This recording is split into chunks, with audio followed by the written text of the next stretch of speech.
go ahead and mute your microphones. I'm going to read this verbatim, so that's part of the public record. You should have it in your packet as well. The TJPDC Board of Commissioners are meeting this evening, June 4th at 7 p.m. with a quorum of voting members through electronic virtual communication of Zoom software application. The meeting agenda and virtual meeting address has been posted for 1 week at 401 Water Street East on the TJPDC website and provided to local media outlets, provided to the general public and commission members. This meeting is open to public viewing, and public comment will be allowed through electronic communication at such time as provided on the meeting agenda. As a public body, the TJPDC is allowed to meet utilizing virtual meeting procedures and policies as outlined in item 4.0-01, Virginia State Budget, HB 29.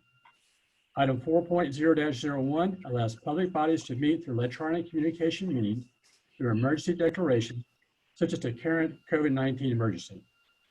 The governor has declared a state of emergency. The nature of this declared emergency makes it impractical or unsafe for the public body to assemble in a single location. The purpose of the meeting is to discuss or transact the business statutorily required or necessary to continue operations of the public body. The TJPDC shall make available a recording of the meeting on its website in accordance with the timeframes established in 2.2-3707 and 2.2-3707.1 of the Code of Virginia. The nature of the emergency, the fact that the meeting was held by electronic communication means, the type of electronic communication means by which the meeting was held shall be stated in minutes of the public body. We begin by having each commission member identify themselves and the TJPDC staff members, and we ask that you keep your communication devices on mute until prepared to speak.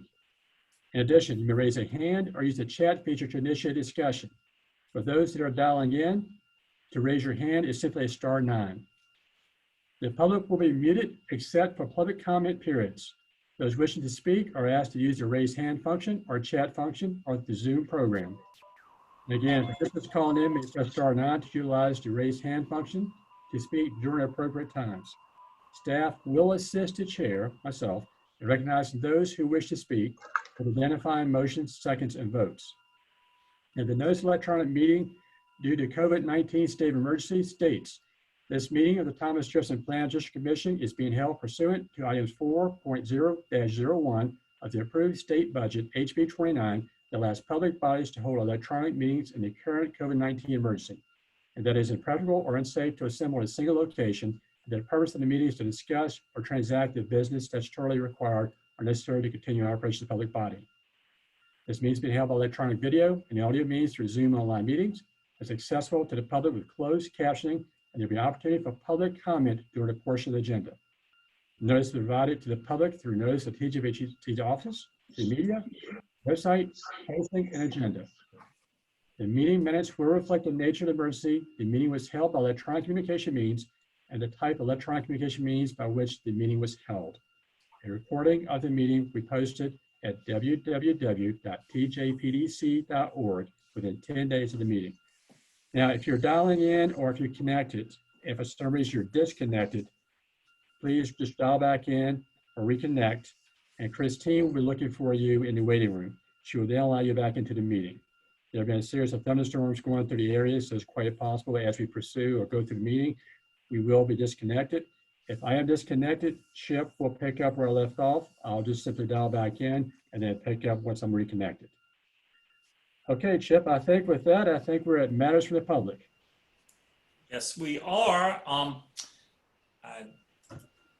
haven't heard of anybody. We have about 4 or 5 visitors with us tonight, but I don't see any raised hands or chats.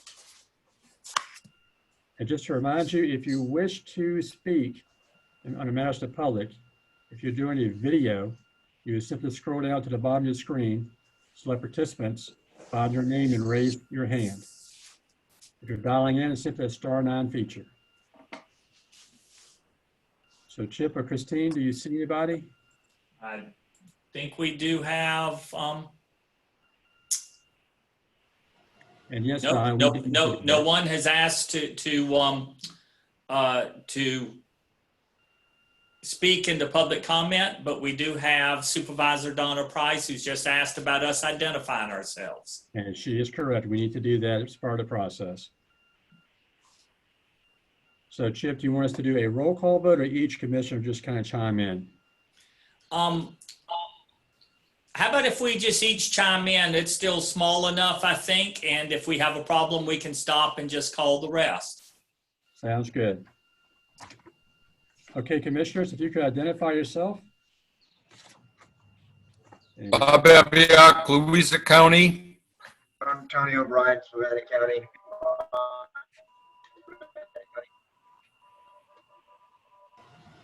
Donna Price, Albemarle County. Lisa Smith. Greene, City of Charlottesville. Keith Smith, Fluvanna County. Dylan Bishop, Nelson County.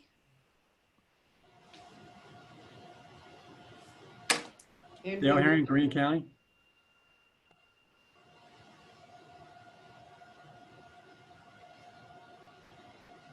I think that's all of our commissioners. Okay, just want to make sure. And we do have several staff members here tonight. I'm Chip Boyles, the Executive Director. Christine, David Blunt. go ahead. David Blunt, Deputy Director. Christine Jacobs, Chief Operating Officer. Lucinda and Jessica, I think y'all are on.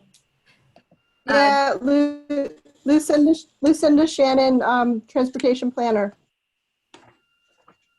Jessica Hirsch-Ballering, also a transportation planner. Okay, Okay, is that everybody, Chip? that's it, Mr. Chair. All right, Commissioner Price, thank you for that reminder. I appreciate that. Do we have any comments provided by email, online, or through website? No, sir. Okay. Do we have any presentations? Not tonight. All right. Moving on to the consent agenda. Do we have any discussion on the minutes or any corrections to the minutes from the May 7th meeting?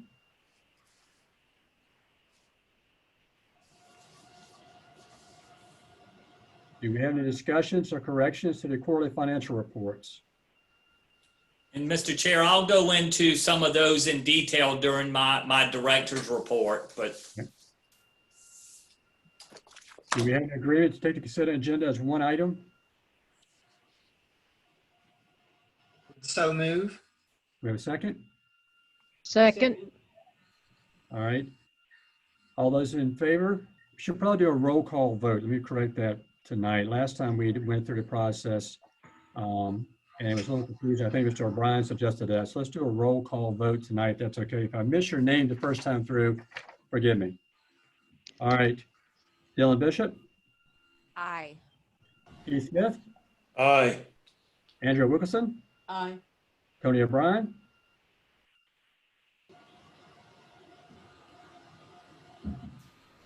Mr. O'Brien. All right. Donna Price. Aye. Aye. Sorry, muted. Okay, there you go. Lisa Greene, Aye. Bob Albiak, Aye. and the chair votes aye. Did I miss anybody? All right, thank you. Appreciate that. Moving on to item number 4, resolutions. The first item is the election of fiscal year 21 officers. Chip, you might want to present this. we'll be more than happy to, Mr. Chair. The commission acting as the nominating committee during the May commission meeting recommended the following slate of officers for fiscal year 21. Those officers being the same 4 officers that are currently in office, with Dale Herring as chair, Jesse Rutherford as vice chair, Keith Smith as treasurer, and Chip Boyles as secretary. That was the recommendation from the I would say ad hoc nominating committee, but we can accept any other nominations from the floor at this time if you would like. If not, we would need a motion to close the nominations. So moved. And a second? Second. Second. A second from Lisa Greene. The nominations are closed. With I think we that, have to vote on that. okay. All those in favor? Aye. Aye. Aye. Anyone opposed? Are we doing a roll call vote or not, though? We can. We, I mean, Right. I don't think he's opposed, but I'm just saying, are we? we know, That's all. yeah, you're correct, Mr. Brown. We should do a roll call vote. Chip, you Okay. want to do a roll call vote on that for the record? Okay. I'm happy to read through names for any roll call votes that we do, if that helps. Great. Yeah. Thanks, Christine. Absolutely. Dale Herring, Aye. Dylan Bishop, Aye. Keith Smith,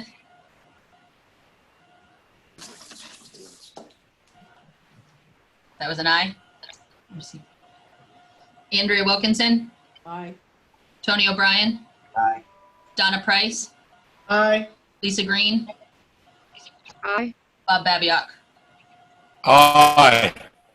That is all. Then Thank you, sir. we will be able to take nominations for this slate of officers then. I move that the nominating slate as proposed be adopted. We have a motion from Supervisor Price I would like to second that motion. and a second from Ms. Wilkinson. Christine, if you'll do a roll call vote for us. Dale Herring, Aye. Dylan Bishop, Aye. Keith Smith, Aye. Andrea Wilkinson, Aye. Tony O'Brien, Aye. Donna Price, Aye. Lisa Greene, Aye. Bob Babiak. Aye. And the motion passes unanimously. Congratulations. All right.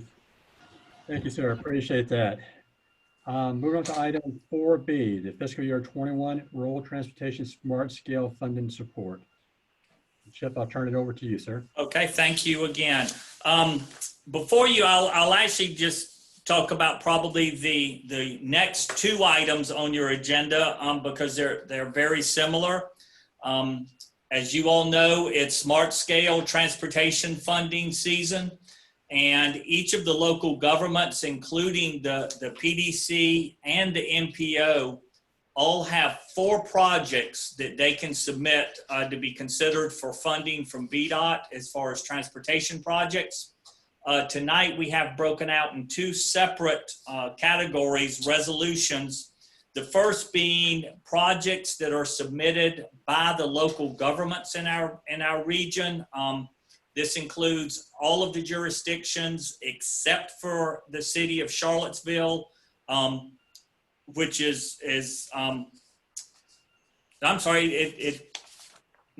except for the City of Charlottesville, which is exclusively in the MPO.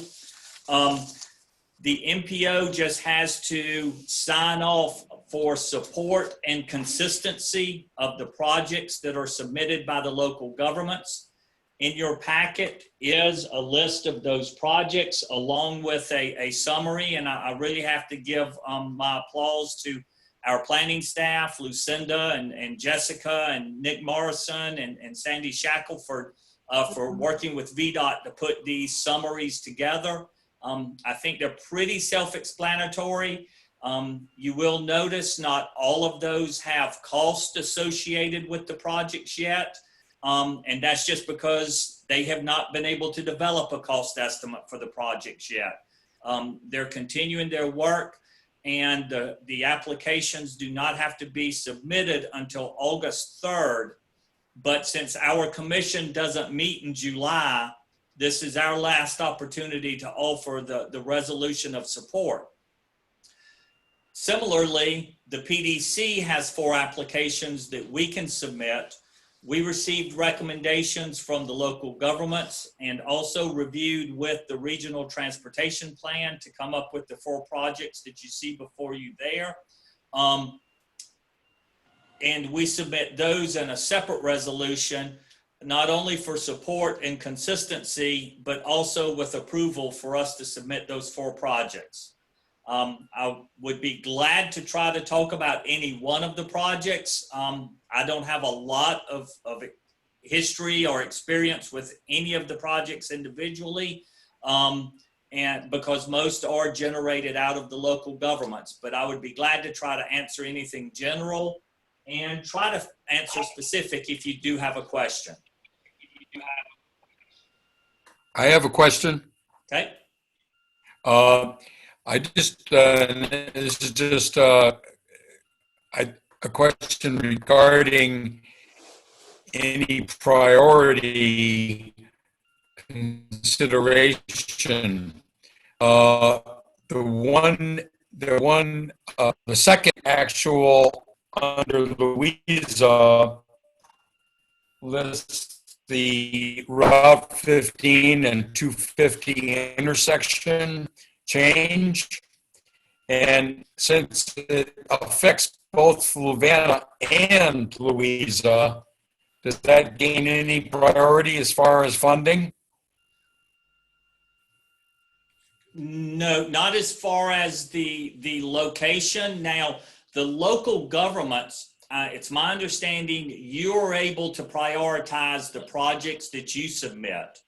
So of the 3 that Louisa County is submitting, it's my understanding you can prioritize those 3 of the ones that you find the most important. As far as scoring, where it's located, the fact it would benefit 2 localities doesn't get it any extra points. Okay. Now, Gotta try. Yeah, it does. Now, let me say, it does give points, not the fact that it's between 2 jurisdictions or benefits to, but the fact that it is on a regional corridor like 15 and 250, that ranks higher than other projects would. Thank you. Jeff, I have a comment, please. Yes. I believe that you stated that each county submits theirs, but that the MPO does for Charlottesville. The cover memo with this says that the MPO does for Charlottesville and Albemarle. So Okay. clarify that. I think you're correct.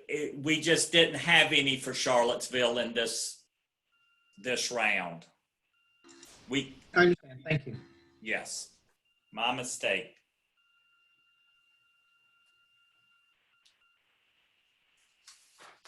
Any more discussion?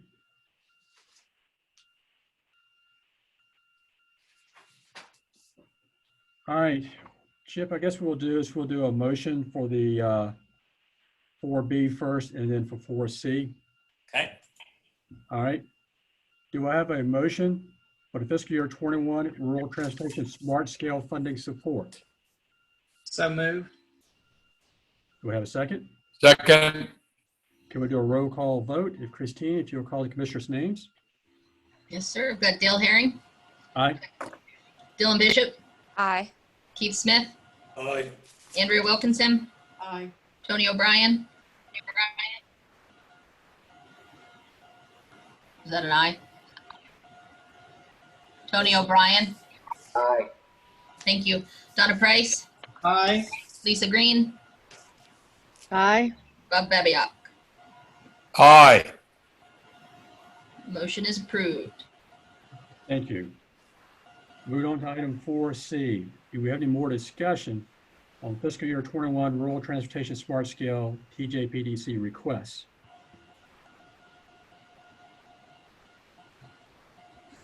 If not, do we have a motion to approve the fiscal year 21 rural transportation smart scale TJPDC requests? So Dale, moved. Excuse me. one quick question about that, that you said that there's nothing in there for Charlottesville. Doesn't that trail that is connected with the Albemarle project run into Charlottesville to connect to the existing?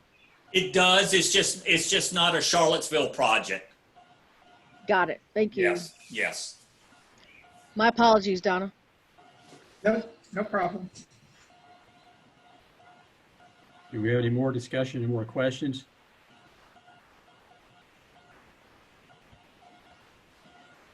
Hearing none, can we have a motion to approve the fiscal year 21 rural transportation smart scale TJPDC request? So moved. We have a second. Second. And Christine, do you mind doing a roll call vote? Happy to. Dale Herring, Aye. Dylan Bishop, Aye. Keith Smith, Aye. Andrea Wilkinson, Aye. Tony O'Brien, Aye. Donna Price, Aye. Lisa Greene, Aye. Bob Babiot. Aye. Motion passed. Okay, thank you. Thank you, everybody. Okay, Chip, item 4D, the lease extension for 401 Water Street. Okay. For commissioners that have been on the commission for a while, you're very, probably discussed out on this topic. We've been working on it for over 2 years.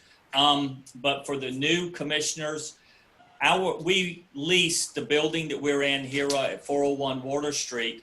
Our lease expires the end of this coming August. We had begun looking at other sites for a couple of reasons. One being we would prefer to own a building if we could.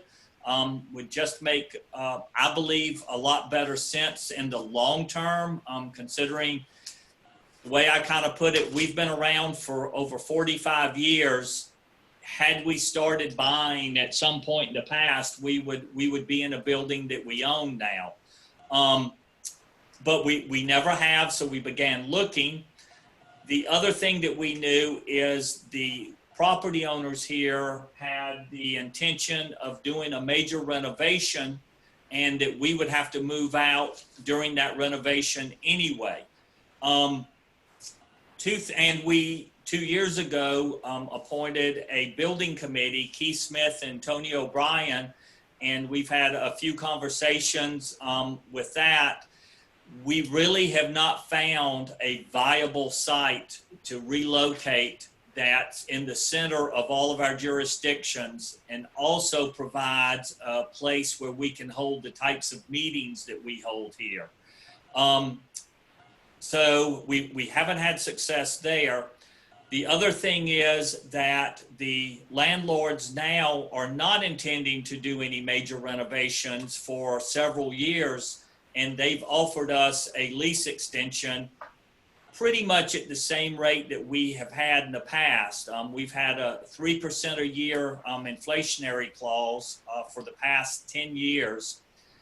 They're offering the same thing again, except for 1 year that would be 4%, so that they could make a few improvements to the building for us. I would ask your permission to discuss with the building committee, get their sign off on it prior to the end of August, and for those terms. But I would also like in that lease agreement that we could get out of the lease with at least a 6-month notice should we are able to find some property that would be in our advantage to purchase or develop,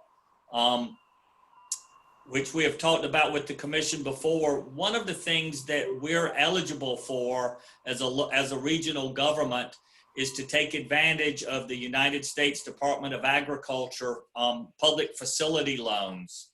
And we can get 40-year loans right now at about 1.5% to 2% interest if we were able to find something that we would want to purchase. So it would be very financially advantageous to us.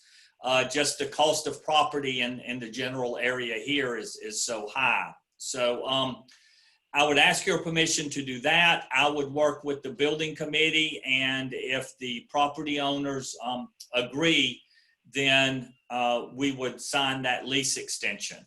I can say we have a very, very good rate on this building right now. We're currently paying about $12.35 a square foot. That includes all utilities. And so even during the life of a 5-year extension, it would only go up to $15 a square foot. The going rate on the downtown mall is between $20 and $22 a square foot, and it doesn't include utilities. So I'd be glad to answer any questions. I've got a question. Was there any decision as to priority of location? In other words, would it be specified that, like, for example, had to retain in Charlottesville? Yeah, prior to the building committee being appointed, during the strategic planning session with the full commission, it was the priority of the commission at that time to stay within the general Charlottesville area, not necessarily the city of Charlottesville, but somewhere close by, because it was very easy for all of our jurisdictions to come to the center of our region here. The other thing was the amenities. We host quite a number of larger meetings, and so it's easier for staff members to come to a central location. Not necessarily, though, in the city of Charlottesville. And that was another kind of limiting factor for us, is the USDA loans are not eligible within the city. It can be a stone's throw outside of the city to be eligible, but not within the city. Thank you. Do we have any more questions for Chip?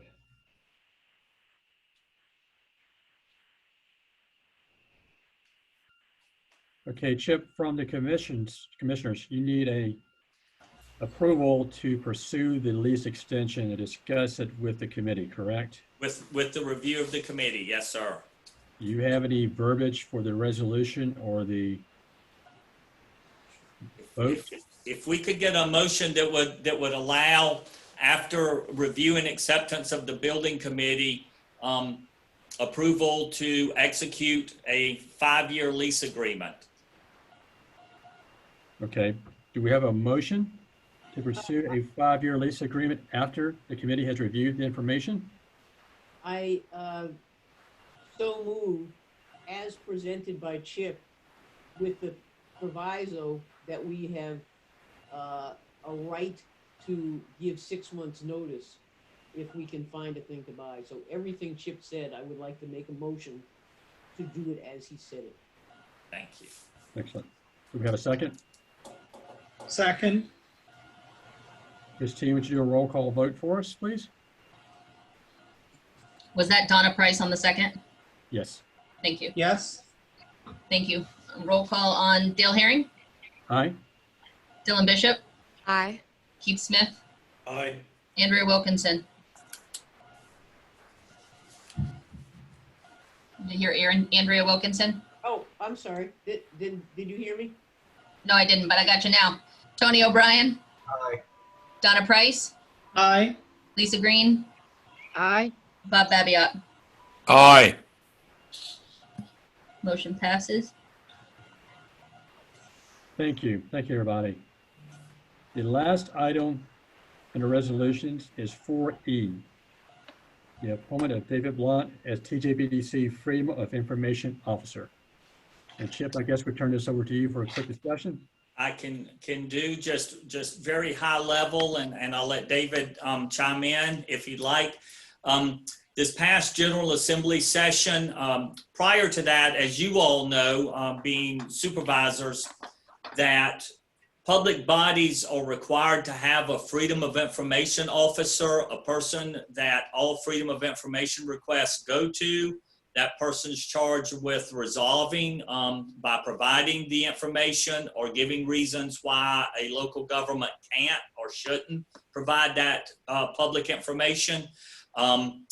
During the past General Assembly, it was passed that regional governments should also, and regional public bodies should be treated the same way as other local governments. And we're now required to designate a Freedom of Information officer. as deputy director. David Blunt would be a very good place for that to reside. And he has been handling it for us anyway, with his experience in both the legislative matters and things going on in Richmond. So we just put this to you and recommend that David be appointed as our Freedom of Information Officer until such time as he's not. David, do you have any comments you wish to add? I think you did a really good job of explaining it. I'd be glad to take any questions, but Do we have any questions for David?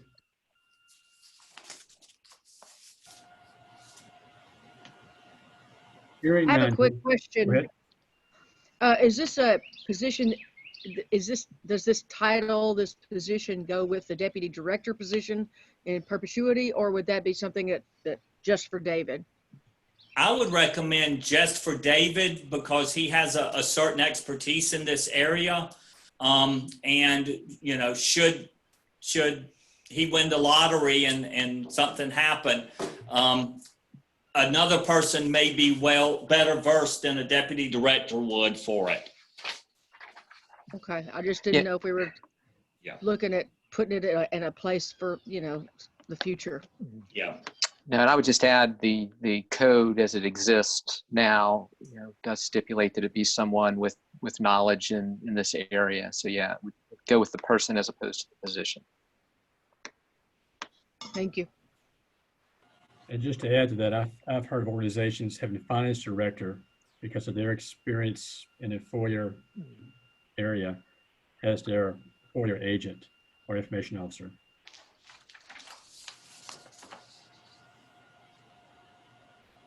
Any more questions or discussion?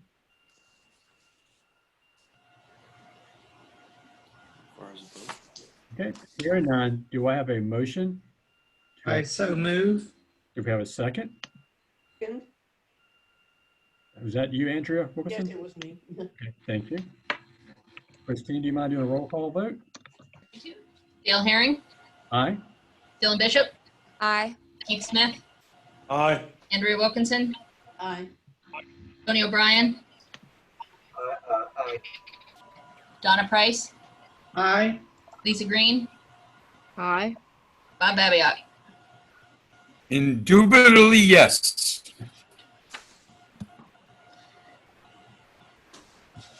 All right, so the resolution passes. All right, that's all the resolutions. We're entering the new business. And we now have the legislative report. And I guess, is this, David, is this yours? Yes, Mr. Chairman, this would be mine.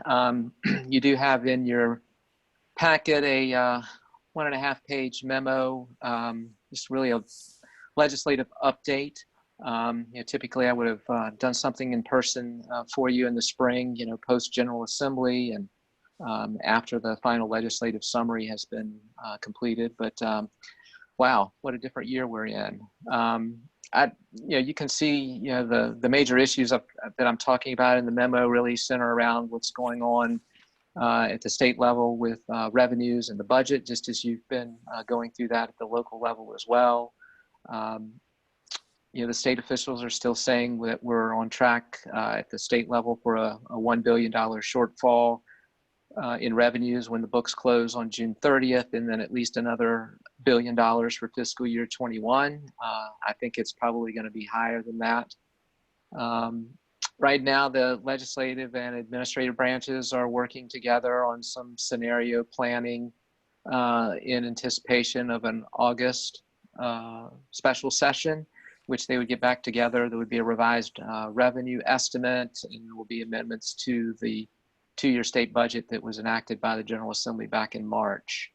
And I'm sure that, you know, you all will, you know, want to know what's going on with that. There was a lot of new monies that were put into the budget that was approved, and about $2 billion worth of new spending initiatives were put on hold by the state back in April because you know, they could see that there was going to be some pretty severe revenue impacts. So the memo also notes, and I know we're going to talk about it in the next item as well, about the CARES Act money that's coming to the localities and the school divisions. I would say here, and we talk about it a little bit more later in the next item as well. As of this week, I started working really in my capacity with the Virginia Association of Planning District Commissions, working with the task force that the Virginia Municipal League has set up, in which they're really trying to provide some guidance on the guidance and the frequently asked questions that have come out concerning the CARES Act funding. Really trying to interpret that guidance based on some questions that they've been getting from the localities. But some of the initial conversations that they were having revolved around, what could we be doing regionally? So they reached out to VAPDC and asked us to be a part of that discussion. So glad to be able to have a voice in that as well. So I'm glad to take any questions that you may have about the state budget or any other thing that you have on your mind legislatively. David, I have one off the wall question.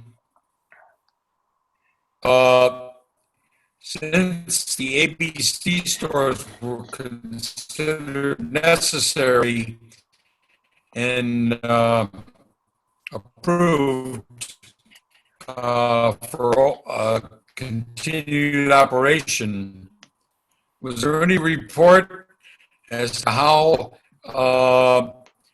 sales in that particular section of the state economy fared? Yeah, when the revenues are reported on by the state, it's usually the middle of the month for the preceding month. So we would have had our last report in May, which would have reflected April sales. Be honest with you, Bob, I can't remember what the uptick in the revenues actually was. I do recall hearing, I want to say maybe sometime within 4 to 6 weeks into our current situation, that the revenues were tracking 50 to 60% above what they had been for that same period the previous year. So that's hundreds of millions of dollars in revenue to the state on any given year. That's what I expected, yeah. And you said in the fall there would be some news on the state education dollars. Do you have any feel as to is it going to be early, late, or what? What I have seen coming out of the State Department of Education, they already have their amount and know the allocations. But I believe that there's an August 1st deadline for the school divisions to actually apply for the money.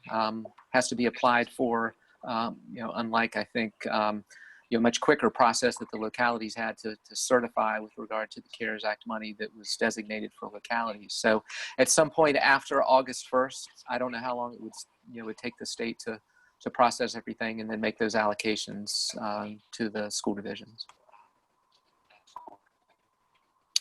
Thank you. Mm-hmm.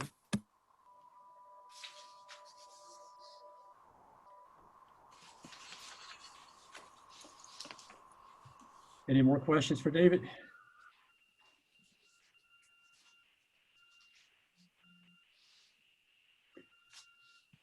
Okay, moving on to item 5B, and David, I believe this is yours as well, correct?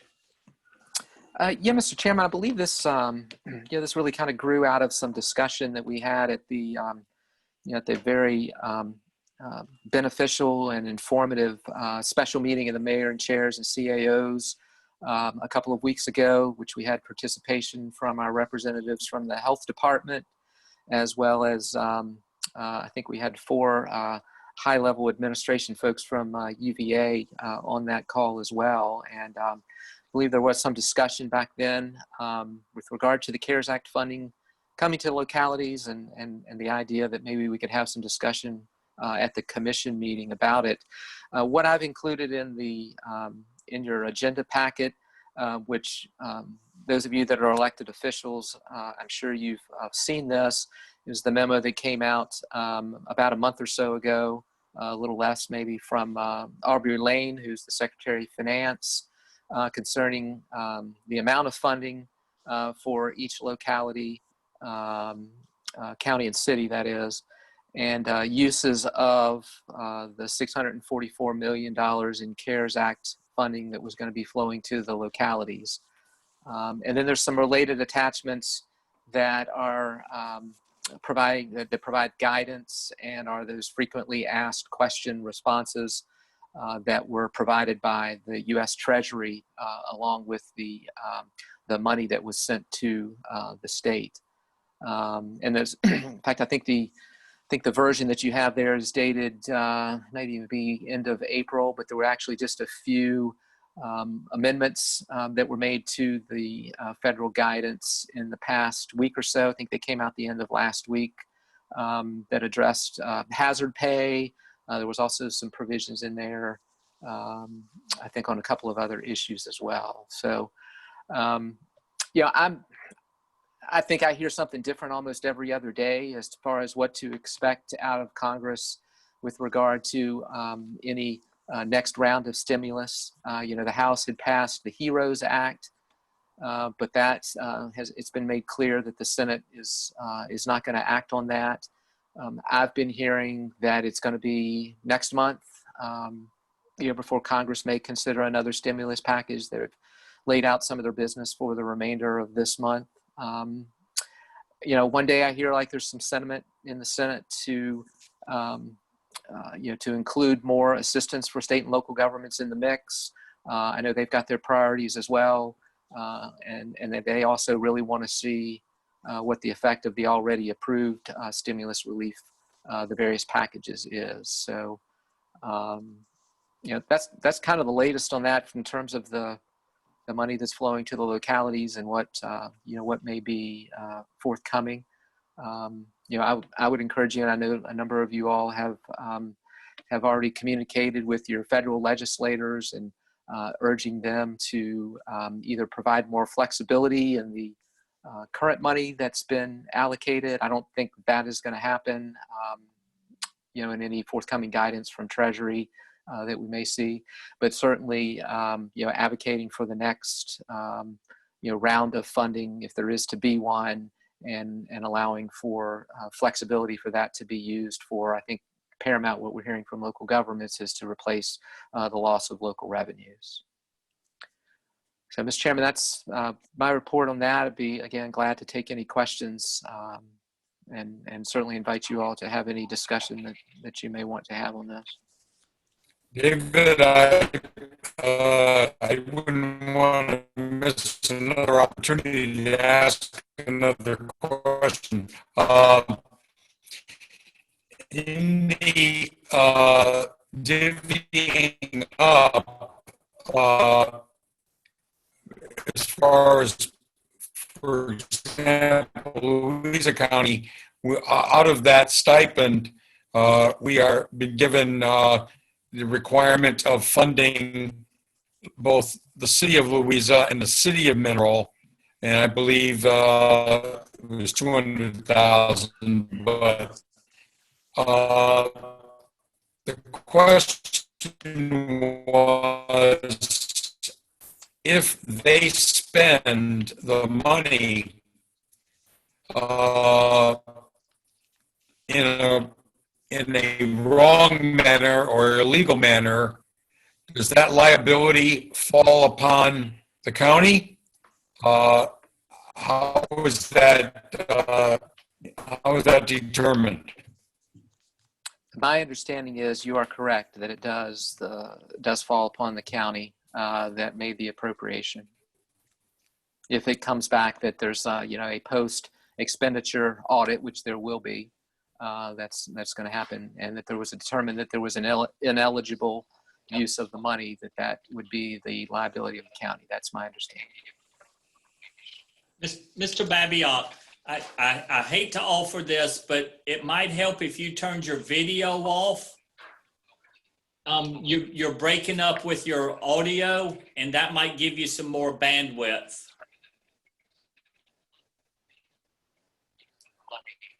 Thank you. Thank you. David, I have a quick question for you. This CARES Act funding can be used to help expand broadband access. Thank Because you. that's- Sorry, Bob, are you done? I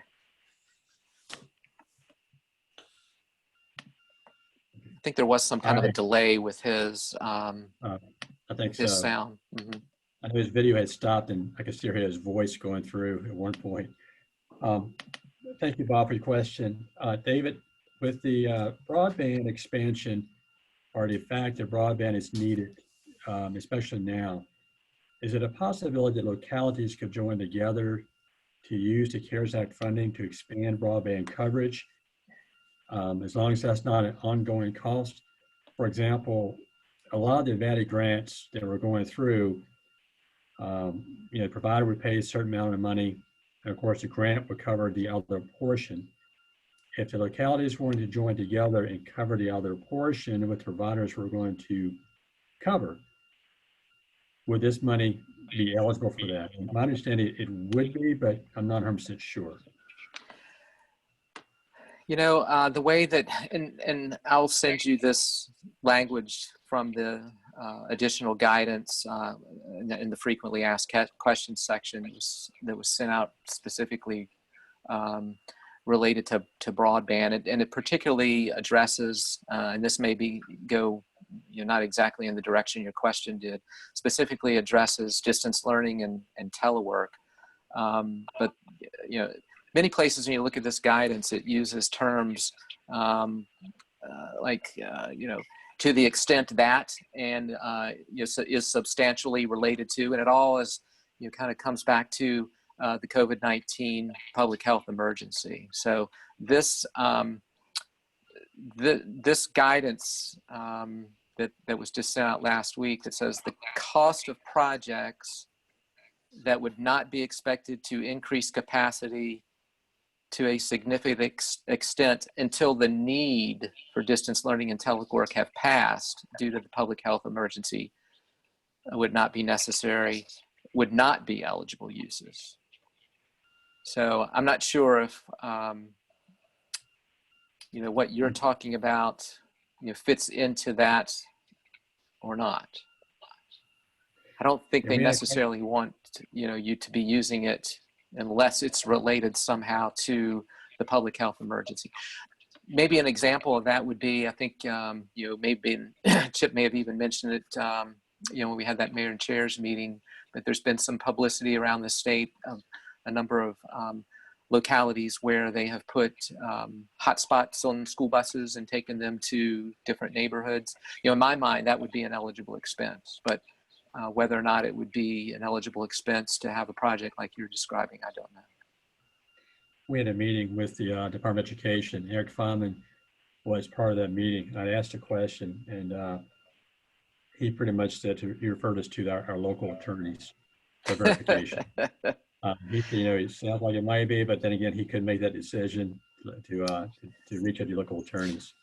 Yeah, there was the Broadband Coalition meeting a couple of weeks ago, and we got some of those answers as well. So, and I don't even know, and again, going back to this work with VECA, with VML, and they've gotten over 50 different questions so far from localities about different aspects of the CARES funding and the eligibility questions primarily. And they've been told flat out by both the administration and the auditor of public accounts, they're not going to opine on whether or not a particular use meets the eligibility criteria. They're just not going to get into that.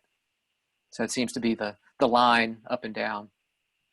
USDA, I just read something earlier this week where they have stated, and they're putting some of their CARES Act funding towards this, is that if you were creating, as David said, a hotspot, whether it be within a building, it could be to get broadband to a rural building that would be providing telehealth, telemedicine, teleeducation, as well as some telework opportunities, that it would be an automatic approval as far as meeting the COVID requirements. but it would be just to those sites instead of general broadband service.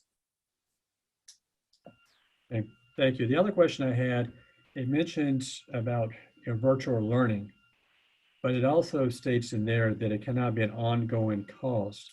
So for example, for professional development for those individuals or the hiring of an individual to facilitate this program, if I read it correctly, it would not be an eligible cost because that's an ongoing cost.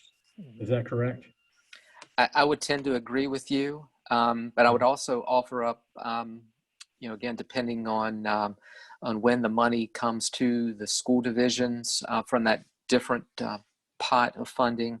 From what I'm hearing, there's going to be a lot of flexibility in the use of that funding,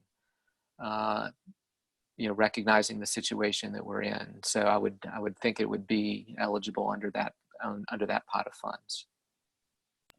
Now, we'll say that those funds for the schools, I think they're harder to get the money due to the application process, but you may be correct, it's easier to apply the money.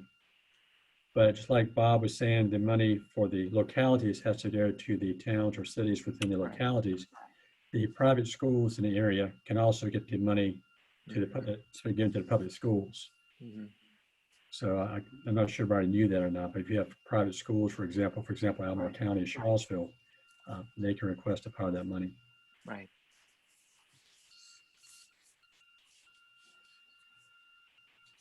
Any more questions for David?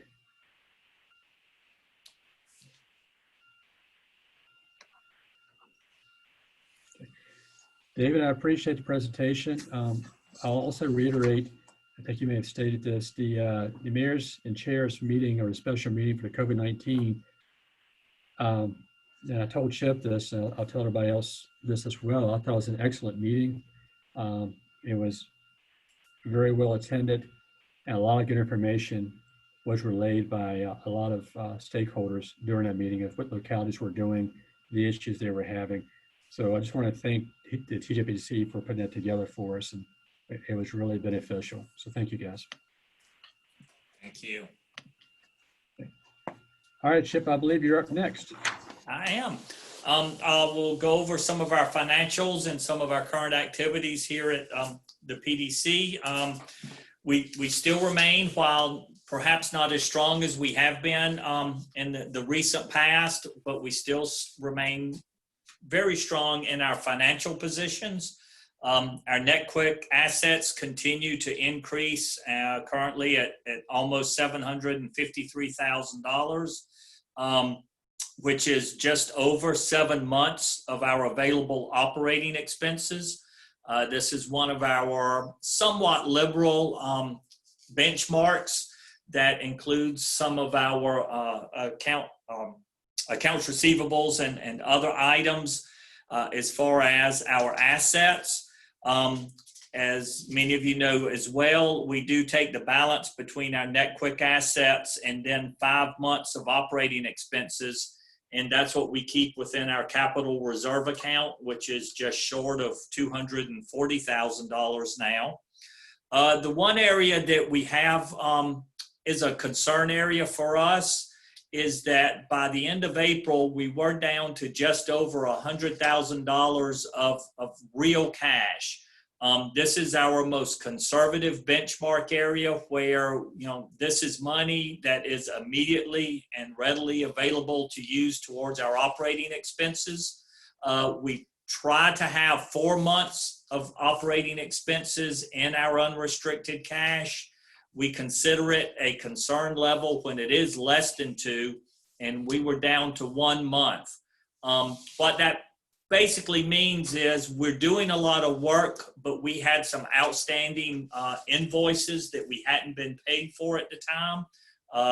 Our accounts receivable at the time was $448,000 versus $139,000 for that same point in time last year. What I am very happy to say is we've been receiving a lot of those accounts receivables and payments since April 30th, and our cash on hand is rising. It may take us a few months to get back up to the 4 or 5 month level where we like to be, but we're still very, very secure. So we're not sweating it. We've got still some fairly large invoices that we know will be paid. We've completed the work for, but it's something that we monitor closely, and currently meeting with the executive and finance committee every month. We go into that in great detail. Again, helping to build on our financial conditions. We had another positive month in the month of April with a net gain of about $4,000. That gives us a net gain for the fiscal year of $26,000. And though we had originally budgeted $40,000 for a net gain, with some of the additional expenses that we've incurred, as well as finishing up some projects, and as well, the bigger thing is we're rolling over any projects that we can that has available reserves in the fiscal year 21, because we're expecting a much tighter budget year next year. We anticipate that our net gain may be closer to 10,000, maybe into the 20s, but I don't want to say that yet until we get our May numbers in. But it's still positive, and we anticipate a positive net gain for the year. Our profit and loss statements that are in your packet, we are roughly 83% of our fiscal year has been completed. And as far as our operating expenses go, we have spent about 80% of what we had budgeted. And our operating revenues are coming in at 80%. So we're right where we want to be finishing out this fiscal year.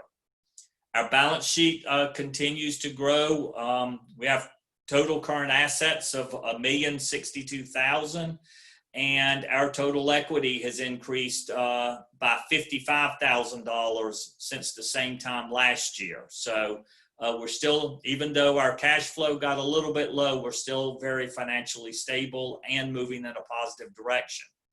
And we feel very comfortable finishing up the last 2 months of the year with May and June. We currently have about $279,000 in contracts and grants available to us. We'll be billing as much of that as we can. And with an average annual operating expense of roughly $112,000, $113,000 finishing up the year, we have more than enough cash to finish out the year without any problems. So financially, that's where we are. I'll stop there just to see if I can answer any questions that's specific to the finances. If not, I'll keep going. Okay. Some of the activities that we're undertaking, these are, let me get past. We continue to work on a regional comprehensive economic development strategy. We've had a couple of very good conversations with the Economic Development Administration, and they have suggested that we look at a joint application with the Rappahannock-Rapidan Regional Council to our north. And this would be two regional plans creating a super regional plan. And it would be working with each of our local governments to develop an economic development strategy for each local government. For this, there will be a roughly $250,000 grant, and we anticipate to apply this coming month. It would also include a good bit of community engagement within all of our jurisdictions. We did complete a $700,000 grant application from Department of Transportation, actually, our federal highways, to look at a mixed-use multimodal site at the current Amtrak station site. It's woefully over capacity, and we hope to know something about that award by election time in November. We've also been meeting with the Department of Environmental Quality. I think during our last meeting, I told you we would be having a meeting with the secretary, and we were afraid that he would be announcing discontinuing that program. We get about $50,000 a year there. it was just the opposite. He said that they are very, very happy with that program, and they're going to do everything they can to continue that and continue to work with all of the PDCs to even make that program more robust.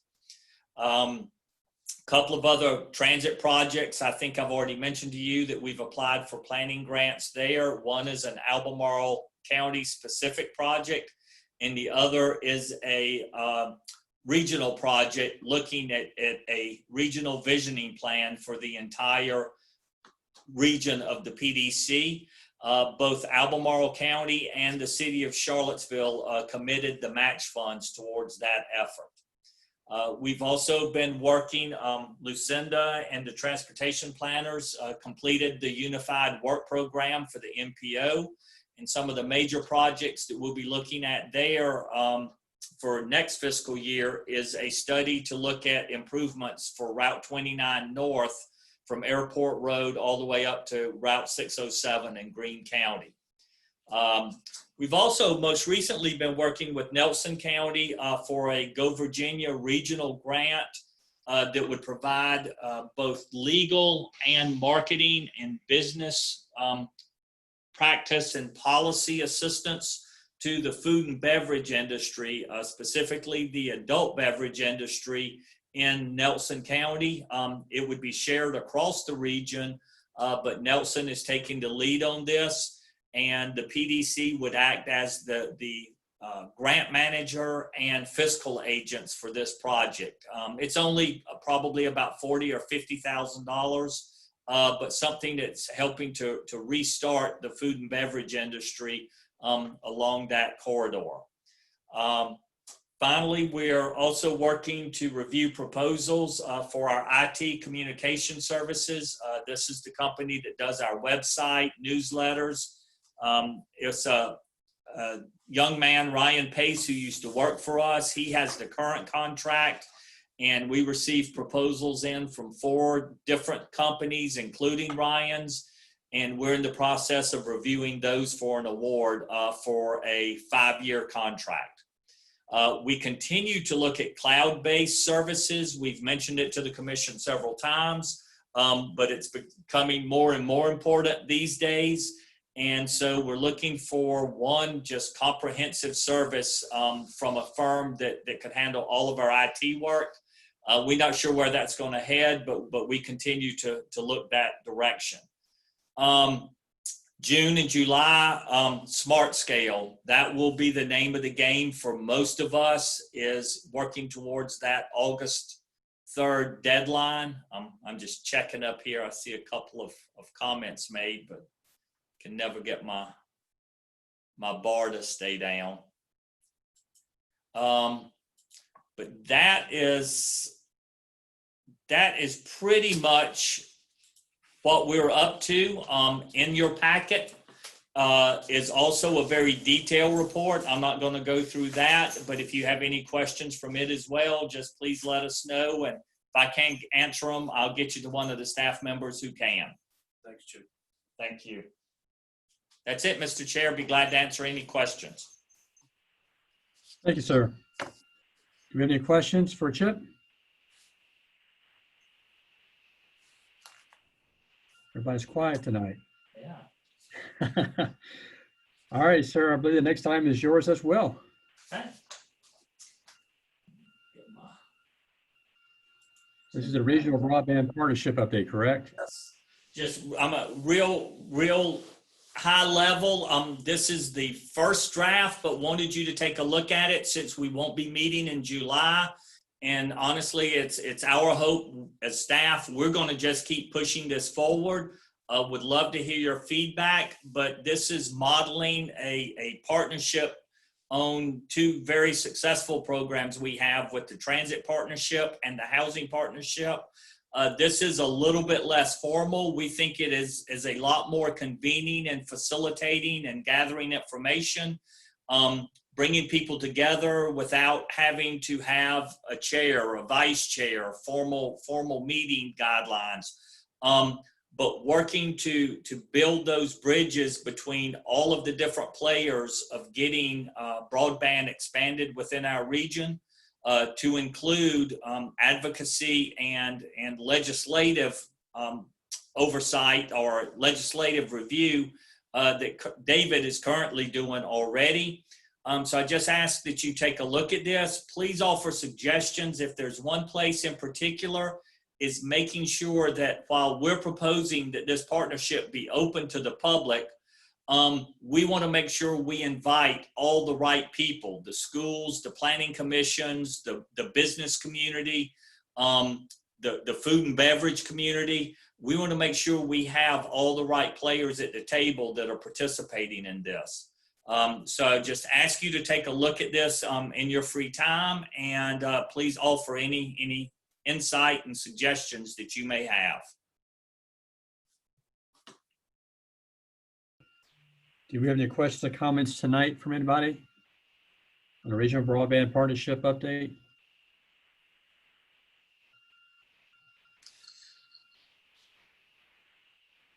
If not, if you see any questions going forward, please make sure you email myself or Chip, and we'll make sure the answer gets back to you. And Chip, you'll take action on this and moving forward this, as you stated, over the next 2 months, correct? Yes, we're going to move forward, but we hope to, at your August meeting, have a framework that we would ask for your adoption on. Okay. We may have already started pulling some small groups together. One of those would be an exploratory committee of people that we know are existing stakeholders, and we'll get them to start helping us to draft and refine this document. Did you need any other input from the commissioners as of right now? No, sir. Okay. All right. Thank you, sir. All right. There are no questions for Chip. Item C, Chip, I believe the next one is yours as well. Item D, the monthly activity report. It's in your packet. I've already hit the higher level projects that we're working on, but as you look through there, if you see something that you have specific questions about, please, get in touch with me, but also in there are the staff members that are working on those particular projects. Feel free to contact them directly as well. Do we have any questions for Chip on the monthly staff activity report or any items therein?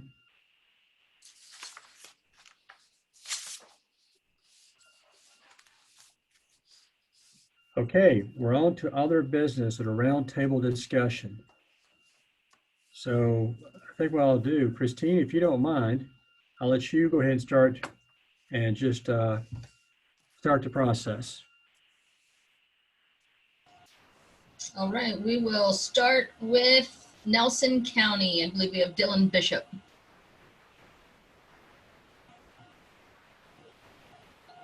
Dylan, are you still on? There she is.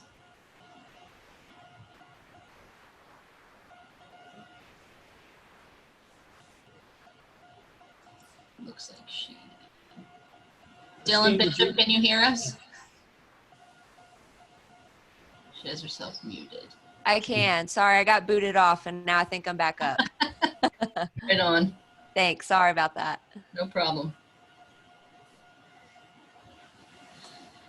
All right, Dylan, we were starting our round table and starting with you, but I'm gonna give you a couple minutes since you just rejoined the meeting, and we'll move on to, and Keith Smith already left, is that correct, Chip? Yes. Yes. From that view. So I'll start with Andrea Wilkinson and Greene.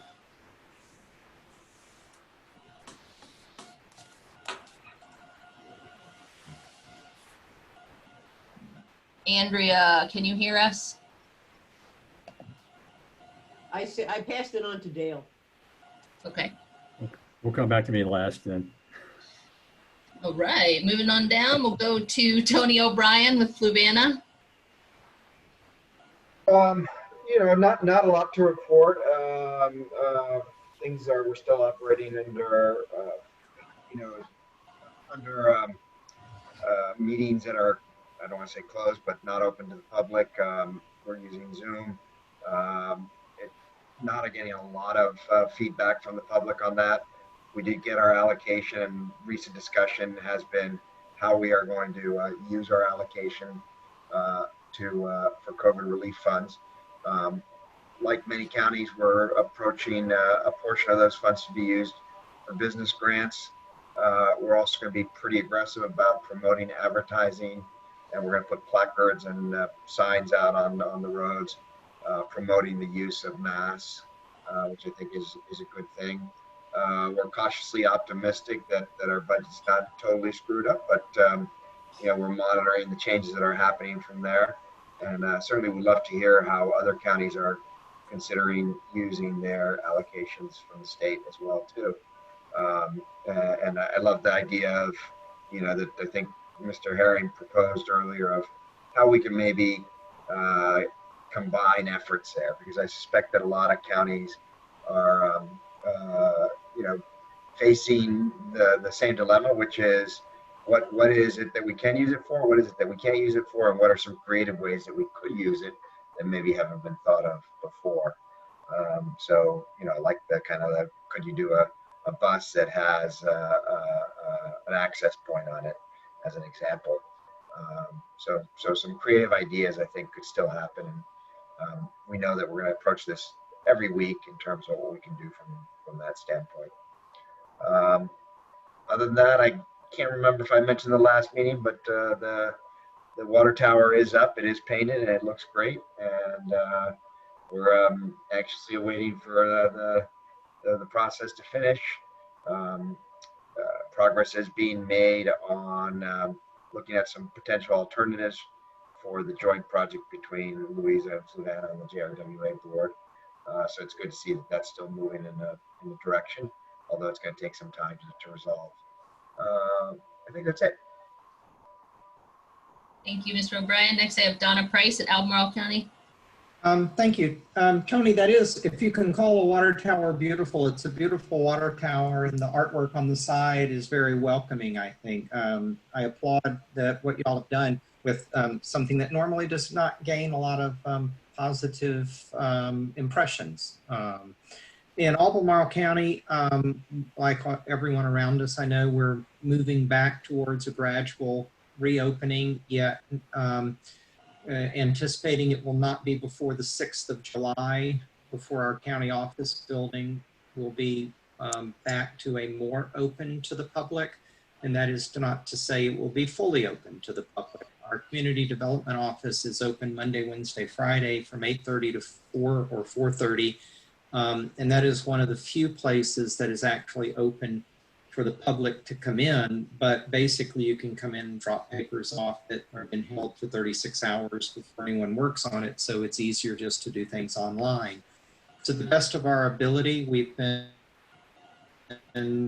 continuing relatively normal operations, which I think has been beneficial. Last night at our Board of Supervisors meeting was the first time we reopened matters from the public on items not on the agenda, but it was limited to items that the board either has previously or currently has coming before it, in order to have some degree of control from regarding individuals who are not only not in the county, but not even in the region, because we've seen where some public meetings have been taken by trolls, and we're trying to be careful not to expose our residents.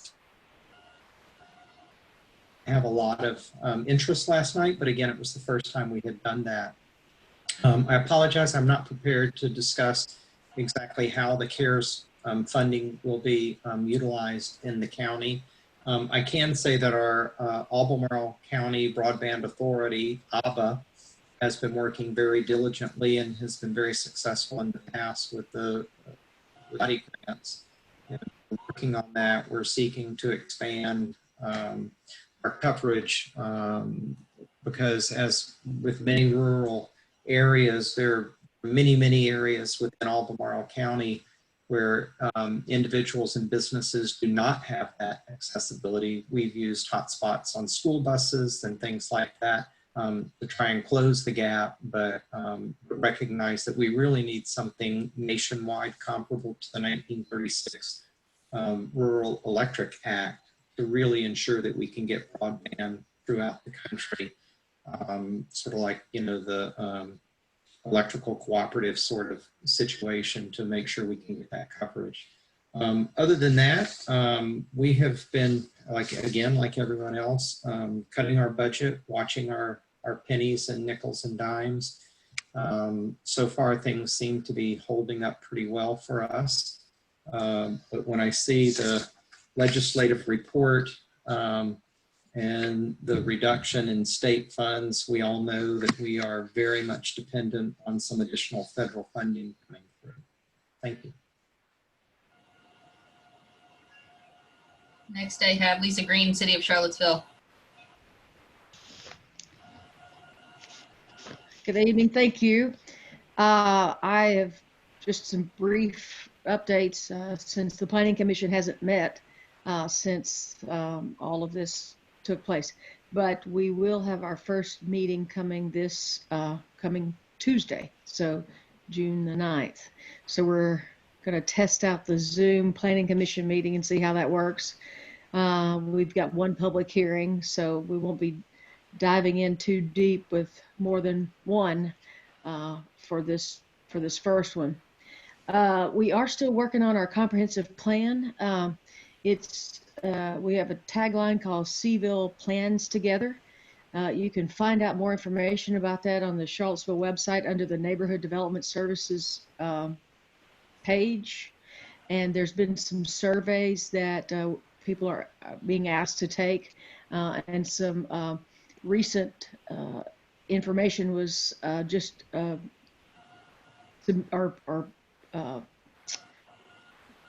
released over the housing issues, and not surprisingly, the top 5 was in the survey results was racial equity, rental affordability, access to opportunity, housing supply, and housing stability. You can get more information on that website, the Seaville website, Seaville Plans Together. There's also an ongoing survey right now that's open through June 10th. One of the things they're doing right now to get people to take the surveys is to you enter in a raffle for a gift card. So we're hoping to get as many people to answer the survey as possible. So that's all I have for now. I know that the council has been working on the budget like everyone else, and maybe they will be back next month or in August and things will maybe calm down a little bit. So thank you. Next, I have Bob Babiak, Louisa. As usual, we had some colorful things. We've been able to conduct live meetings throughout, maintaining the 6 feet away and limiting to less than 10 people in the room at each of our Board of Supervisor meetings. Last Monday, the first was our first meeting where we opened it up to the public, again, limiting it to 10, using alternate row seating. And we plan soon to open it up to 40 able to attend, as long as they pre-register and identify themselves by any public hearing agenda item. That way we can rotate groups out and maximize the availability for people on the respective issues. We all during these meetings, of course, to help compensate for the lack, we do live stream it, but obviously that's only for people that have internet capability.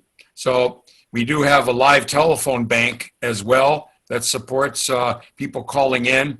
Again, they can pre-register the call, or they can make the call anytime during the meeting, and then we would answer their call at the appropriate time. I'd like to leave the answers to this at the end because I don't want to interrupt anybody else's presentation, but we had kind of a bombshell presented at our last board meeting by one of our supervisors who wanted to have a resolution against racism. And because he had already sent it out on Facebook, we had a number of residents coming to the meeting saying, well, yeah, that's all good and we agree with it, but what are you going to do about it? In other words, how are you going to put any teeth into it other than just these fine words? So we're scrambling now as to do what to do, whether it be a public meeting of selecting leaders of prominence within our community. So that's to be discussed, but I didn't know if anybody else was subject to this kind of a deal. My last comment is I'm a little bit disappointed in the census reporting. This is, to me, a really extremely important since we only do it once every 10 years, and so much funding is riding on it. $10,000 for each man, woman, and child over a 10-year period. That's a lot of funding. And reason I was disappointed is in May last month we had a report that only 45% of our eligibles have actually reported to the census. And the reason why I think that's so despicable is because there's so many different ways of doing it than we didn't have 10 years ago. And I just thought it would be much higher. We ended 10 years ago with almost 80% total reporting. And I just thought with the ease and the new methods, it would have been a lot higher. But that's the end of my report. Bob, if I could answer just one thing, because we found out after that report, we talked with some census official, and she noted that she did some research, and Nelson and Louisa have some of the lowest response rates in our region. And she attributed it to the high number of second homes that you have in those two counties. And that the census doesn't take into account when it shows the percentage of responses, it includes the second homes as within that total. So it drives your non-response rate up. So it may be at least a little bit better than what it looks on paper. Thank you. All right, next we'll go back up. Dylan Bishop, Nelson. So we've just basically been trying to navigate through the ever-changing guidance to help assist the public with stuff like event permits, their business and property development. We haven't had planning commission yet either. We are likely going to have an in-person meeting in July. That's the goal. Our board of supervisors has been meeting in person, has been able to adhere to all the guidelines and requirements. So it looks like that's going to be our goal. We've got some public hearings on hold that we need to get through. And then as far as I know, the Claudius-Crozet Blue Ridge Tunnel is still due to open, I believe in July, possibly August. But last I heard that was still on track to open up. So that'll be good to have for people to enjoy outside. But that's all I've got. Thank you. And then last I have Mr. Herring. Yes, thank you. In Greene, our planning commission and schools and board of supervisor and all groups have been meeting electronically. This Tuesday, the school board will be meeting in public or face-to-face due to the phase 2 openings that will take place tomorrow. So hopefully that will go well. One of the concerns we have as far as the schools, when they first open up, we're not sure. Announcements to be made tomorrow. I think the superintendents may have a heads up. I'm sure most localities are concerned how the schools are going to open up, if there's going to be space requirements, what that means as far as budgetary impacts to localities. Do you know, the students go Monday, Wednesday, Friday, Tuesday, Thursday, Saturday? We have to have half days for your students. Would that double your bus routes? We have to do safe distances on each bus. What kind of costs would that be? What do you need as far as the plexiglass in the buildings? Do you need to do the temperature checks when they're walking in to the school environments, as well as the average daily membership? Will students not show up to school? Will they decide to be homeschooled? And how is that going to impact the schools, which will have a dramatic impact on the localities? So that's a question, you know, we're looking at.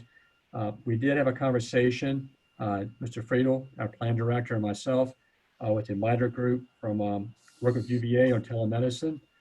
We're hopeful we can get some sites set up in Greene to help with the COVID-19 response, especially for long-term care facilities. They can do telemedicine and maybe using the CARES Act money for that. That's a discussion we haven't had yet. The CARES Act money is something we're looking at. And it's kind of strange. It seems like that most people I've talked to are unaware of how to spend that money.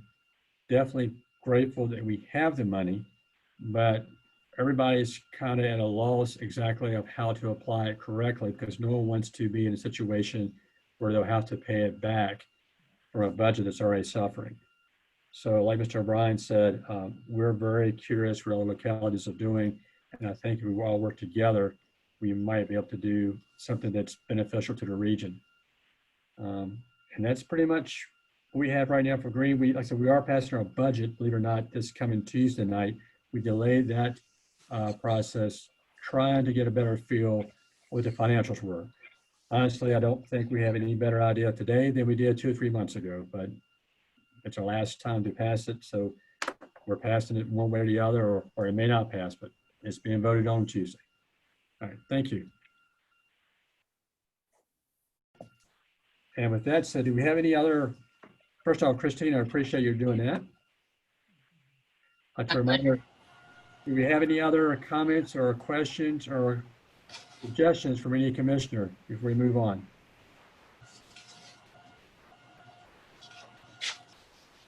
If not, I'd like to remind everybody, our next meeting is August the 6th. We will not be meeting in July.